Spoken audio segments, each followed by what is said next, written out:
Echoes at Graywick House. The river's answer. The parcel arrived on a bright, cold morning, tied with blue ribbon as if the sender trusted beauty more than knots. Emma Reed turned it in her hands and felt the slightest tremor, the way a story trembles before it starts. Inside lay a single glove, worn smooth at the palm, and a note in a firm, unfamiliar hand. For Graywick, for the river, for the one who listens. The glove smelled faintly of salt and old brass. She stood very still and heard the house from memory, that soft, attentive hush. She saw the west tower, the shuttered dome, the cabinets of cylinders with years like neat fences.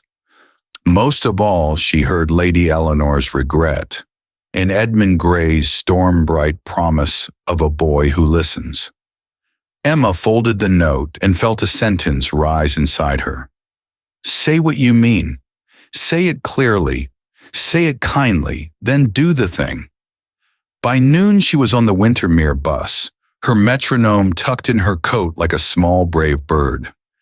The hedges rose, the lane narrowed, and Graywick House appeared, stone and slate and 12 windows watching. Mrs. Blythe met her with clean hands and vigilant eyes. Oliver Finch appeared, rein in his hair and tools in his pockets. You came back, he said, the smile in his voice as plain as bread. I brought something, Emma replied, showing the glove. Mrs. Blythe took it as if it were a ceremony and set it on the hall table beside keys and lemons. Dinner at 6, she said briskly, which at Graywick meant welcome. The kettle is already thinking of you. Tom, the boy who listens, arrived after school, shoes damp, dignity careful, eyes bright with errands. The river sent a second message, he said, a tin in the reeds. Inside a wax tag stamped with the letter E, not Eleanor's E, he added softly, the other E. Let's ask the house, Oliver said, because here that sentence could be practical, not poetic. They climbed to the observatory where the phonograph waited like a brass animal at rest. Emma wound the metronome and set it ticking, gentle, companionable, never bossy. She placed the wax tag beside the glove and said, soft, not silent. The room loosened its shoulders, as rooms do when a trustworthy voice arrives. Mrs. Blythe unlocked a drawer Emma had not seen. Inside lay a single sheet in Eleanor's neat hand. If the river returns what is owed, make room in the east wing. The words made the air cooler in a useful way. The east wing smelled of lavender trapped under linen. A long corridor led to a door with 3 locks, one brass, one iron, one shaped like sound itself. Emma read the small plaque. Music room. Tom stared. Oliver whistled. Mrs. Blythe set her jaw and away doors respect. Emma let a sentence bloom in her mouth. Bright vowels bring light, she said, lifting lips. Warming breath, opening sound. The locks clicked one by one, and the doors sighed open like a kept promise. The room had once believed it was a ship. Ropes coiled along beams. A long window faced the river. At the center stood a machine without a name. Horns, tubes, 5 spindles, levers engraved with words. It looked like a phonograph grown ambitious, deciding to become a chorus. On the brass frame, tiny letters read, change the chorus, change the room. Mrs. Blythe read the lever names, wind, water, voices, silence, strike. Oliver admired the gears, wary and delighted. Tom watched the river, and the river watched back. Emma eased the voice's lever a single notch. The horns opened like flowers at first light.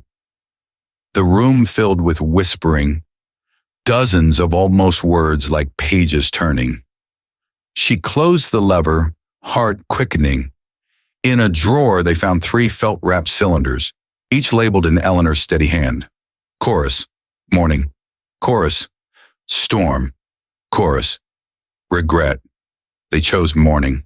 The horns breathed. The room brightened by language, not light. Cups, footsteps, a laugh, a soft thag, a clean K, a warm W. Ordinary sounds tuned into weather. Then beneath it, a wrong thud began. Like a knuckle no one invited tapping would. Emma lowered the lever. The thud stopped. She met Mrs. Blythe's gaze and saw agreement. "This is a map with edges," she said. "We'll go slowly and not play with storms at night." That evening, Theo March arrived, dusty, eager, filing ideas in invisible folders. "A chorus machine," he murmured, "dangerous and wonderful, like most bright inventions." "Document first," he added, smiling at Emma. "Then if we must, experiment kindly." After dinner, Emma wrote 3 lines on a card. Soft, not silent. Bright vowels bring light. Say what you mean. She taught them to Tom and Oliver.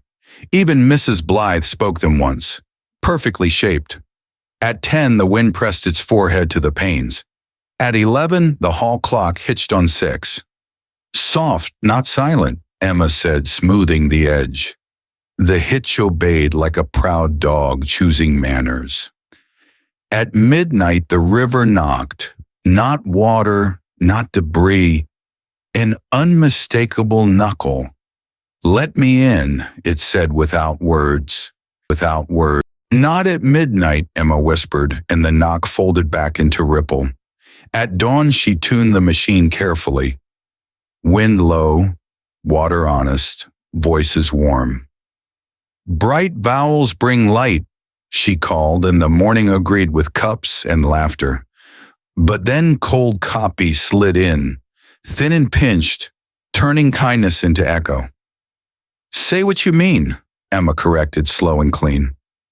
"Say it kindly," Tom added, brave and steady. The wrongness thinned like fog that has been told the day is here. The house stood straight again. They opened the east door to the lawn. Mrs. Blythe set the glove and wax tag on the sill. Emma spoke Edmund's sentence into the woven air. "Say what you mean. Say it clearly. Say it kindly. Then do the thing." The river lifted and returned a wallet, leather dark with years, heavy with water. Oliver opened it tenderly and found a photograph. Edmund older, weather-lined, eyes bright. Beside him stood a boy who looked like Tom a century earlier. On the back in pencil, "I taught him to listen, teach the house to listen back." Tom touched the picture like checking the temperature of truth. "He kept his promise," Tom said softly. "He taught a different boy." "Which is sometimes the same promise," Mrs. Blythe replied, and placed the photo with the glove near her heart. For a week, Graywick practiced being a good house. The clock struck and stopped with tidy pleasure. The library hushed without pinching. Emma recorded clear addenda for Eleanor's archive. Theo scanned the machine drawings and wrote footnotes that felt like handrails. Oliver replaced a frayed belt and refused thanks. So Mrs. Blythe thanked him twice until his ears turned politely red. Villagers came with small troubles that sounded large at night. A classroom that swallowed quiet children. A shop whose door snapped the tea and thank you. A kettle that whistled like a scold. Emma carried sentences like tools in a tidy apron. Soft, not silent for the classroom. Bright vowels bring light for the door. Say what you mean for the kettle's impatient steam. Pride crept in like a cat trying to be a cloud. They were careful with it, feeding it only crumbs. Even so, the house heard the hint of applause and tilted its ear toward temptation. On the 8th evening, the weather turned quick. Clouds stacked like books no one had read yet. The river gathered itself and wore a darker coat. Down in the square, a mirror caught a sleek shape. Silas Pryor stood admiring his reflection, wearing success like a suit that always said yes. He walked to Graywick as if doors were compliments. Mrs. Blythe met him like a lock with a memory. "We're closed," she said pleasantly. "You never were to me," he answered, polite as a pin. "I offer partnership. Your house, my academy, sound made saleable, success made simple." "We teach people to be understood," Emma said, without losing their own mouth. Pryor let the suit sag just enough to show a man. "I wanted to be the only voice," he admitted. "It was lonely." "Then try one lesson," Oliver said, leaning in a doorway like a friendly broom. Tom grinned. "Bright vowels bring light." Pryor tried it.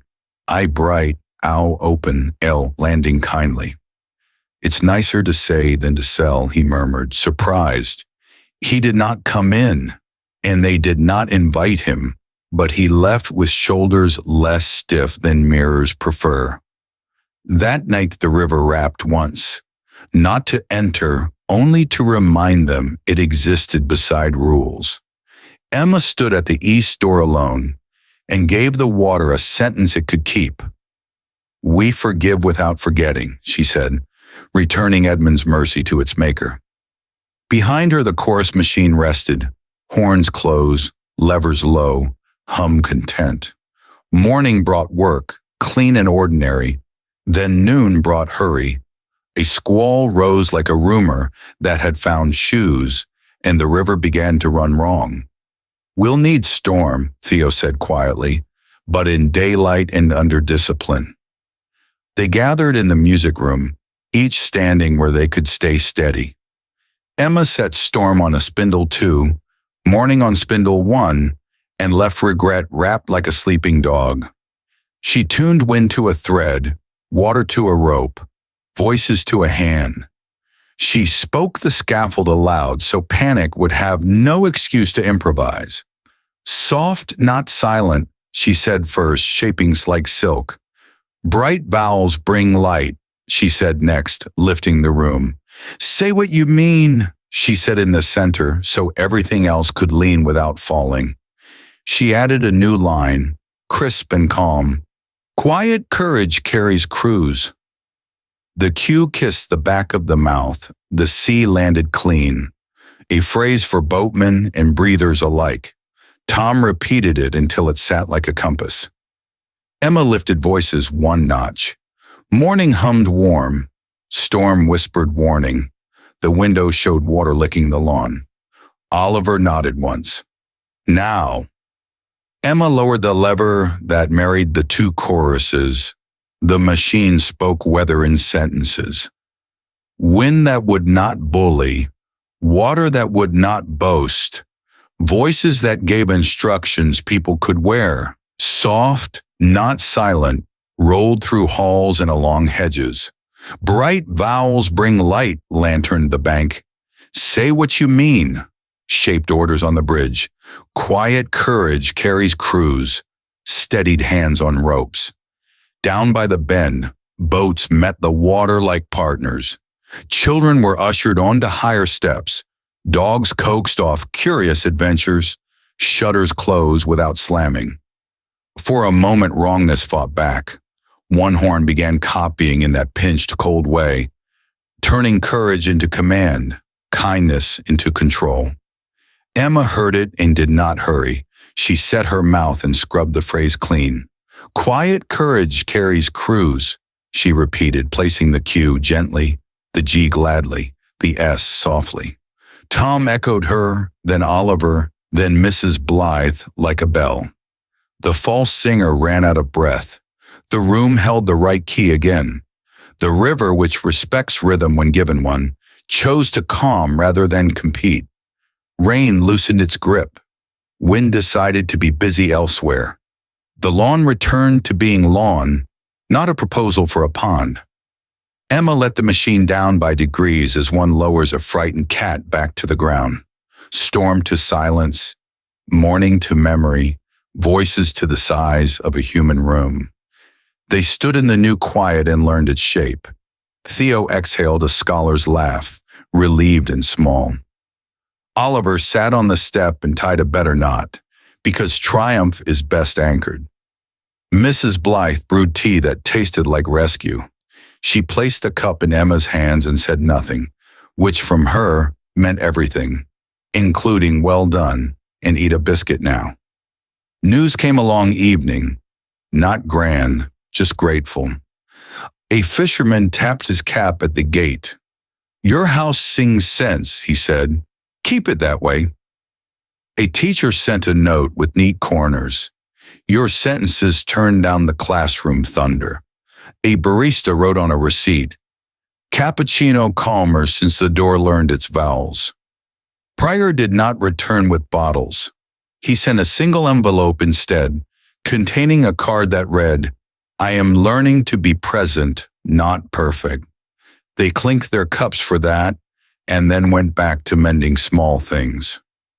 On the third calm day, the river gave one more gift, a second glove, dry as if saved in a pocket of weather. Inside it, folded thin, a scrap in Edmund's hand. "If the house learns to listen, let it rest. No more midnight tests. Keep the choir small." So they set the machine to morning for an hour at dawn, like opening windows to friendliness. They kept storm for daylight discipline only and left regret wrapped, a lesson, not a leash. Emma recorded a new cylinder in her own hand. Housekeeping, for whoever comes next. She spoke cheerfully and plain. "Lower the levers when fear grows loud. When rooms repeat you wrong, repeat yourself right. When you want perfect, choose present. When you want powerful, choose patient. When you want permanent, choose possible. Soft, not silent. Bright vowels bring light. Say what you mean, then do the thing." She placed it beside Eleanor's and Edmund's, a small chorus of repaired intentions. Tom labeled the drawer in tidy print and practiced closing it gently. On the morning Emma was to leave, she walked alone to the river bend. She carried only her metronome and a bun she had promised not to share with ducks. The water ran in the correct direction at an honest speed. A wren landed, frowned amiably, and turned the right way up. Emma set the metronome on the fence post and let it tick through 1 perfect minute. 60 soft, sufficient beats. "Even beat, even breath, even between," she said. She smiled at the river and gave it farewell in the cleanest consonants she owned. "See you when I'm needed," she said, and the water flickered like agreement. At the door, Oliver carried her bag without asking. Mrs. Blythe hugged her in the efficient way of a woman who prefers to be useful and is secretly very kind. Theo handed over a stack of printed pages. "Voices are architecture, a field note." "Footnotes included," he said, embarrassed, because he knew she would actually read them. Tom saluted no one in particular, then everyone in general, then blushed at both. "Quiet courage carries crews," he reminded himself aloud. On the train, fields turned like patient pages. Emma drafted a video script in simple lines. Sentences people could wear like sweaters, not costumes that itch. "When fear grows loud, lower the levers. When rooms repeat you wrong, repeat yourself right. When you want perfect, choose present. When you want powerful, choose patient. When you want permanent, choose possible. Soft, not silent. Bright vowels bring light. Say what you mean. Then do the thing." She recorded it that night in her tiny flat, with no ghosts except the helpful kind. "Hello, friends," she said to the lens, and the room answered by making space for her words. Comments began to arrive like small boats. This helped my class calm down. I used bright vowels in my shop. My granddad says soft, not silent, before telling stories now. A week later, an envelope came, river-scented, with a photograph of the music room. Tom stood by the machine, chin up, ready. On the back, in Mrs. Blythe's tidy hand. No more knocks at midnight. We keep the choir small. Bring buns when you visit. A. Emma laughed and pinned it by the kettle. She placed her metronome beside it, as if the two were old companions. The city hummed. The inner river smoothed. She tested one last sentence for fit. We forgive without forgetting, she whispered, and the room, being a good room, agreed. Outside, a bus sighed like a friendly tide.